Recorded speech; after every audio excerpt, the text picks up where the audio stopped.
Started now. 4th of October 1963. On the 20th of January 2009, Barack Hussein Obama II assumed office as the 44th President of the USA. Obviously, the first thing he did when he got a chance was to invite Beatle Paul to the White House, which he did on the 2nd of January 2010 to award him the Gershwin Prize for Popular Song. Paul played a banging set for the President, supported by Corinne Bailey Rae and Herbie Hancock on Blackbird. But disappointingly, he didn't do Piggies, presumably because that was one of George's. Of course, if you're on the receiving end of a drone strike on the other side of the world, the colour of the President's skin didn't matter any more than the colour of his eyes did, which almost certainly recalls the words of Imperial Majesty, Lord of Lords, King of Kings, conquering Lion of the tribe of Judah, Jah Rastafari, Light of the World, Elector himself, believed to be the personification of the divinity by his children. Haile Selassie I spoke to the United Nations General Assembly on the 4th of October 1963, fewer than 50 days before JFK was killed. His speech was quoted by Bob Marley for his immortal tune War.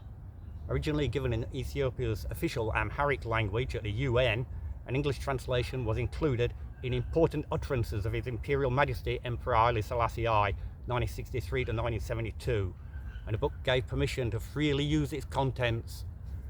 Any portion of this book could be reproduced by any process without permission. Bob Marley most famously performed a rousing tune at independence celebrations in Zimbabwe in 1980 in a haze of tear gas. And in 2000, French producer Bruno Blum put out a CD of remixes of His Majesty's speech in various translations and arrangements, some of them featuring Bob Marley and the Wailers. Many Rastas can recite His Majesty's speech from memory, and it's the closest thing to a manifesto that Roots Reggae has. I already told you about that. The Rastafari liberty had originated with Leonard Howell in the Botanical settlement in Jamaica, in Kingston, in 1939. The lowest of the low, outcast charcoal gatherers and brew makers.